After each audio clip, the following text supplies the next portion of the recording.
Պաշտպան հայրենիաց ծրագիրը հոյակապ շանս է մեր երիտասարդության համար, որ իրանք մասնագիտական կողմնորոշում ունենան նաև հօգուտ զինվորական ծառայության։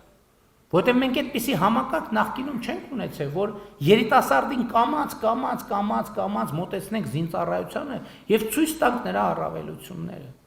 Այսօր մեր 19 տարեկան բազմաթիվ զինծառայողներ ամեն ամիս իրանց տուն 500,000-600,000 դրամ են տանում եւ մարտական հերթապահությունից դուրս ապրում են իրանց տանը,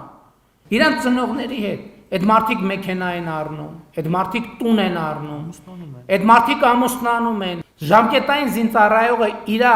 տուն երբեմն այնքան գումար է մտցնում, կան շատ այդպիսիները համոզված են, որ այդ տունը վերջին 20 տարում, վերջին 30 տարում միանվագ ամիսը 500,000 դրամ չի մտել։ Եվ սա փաստ է, կայացած փաստ է։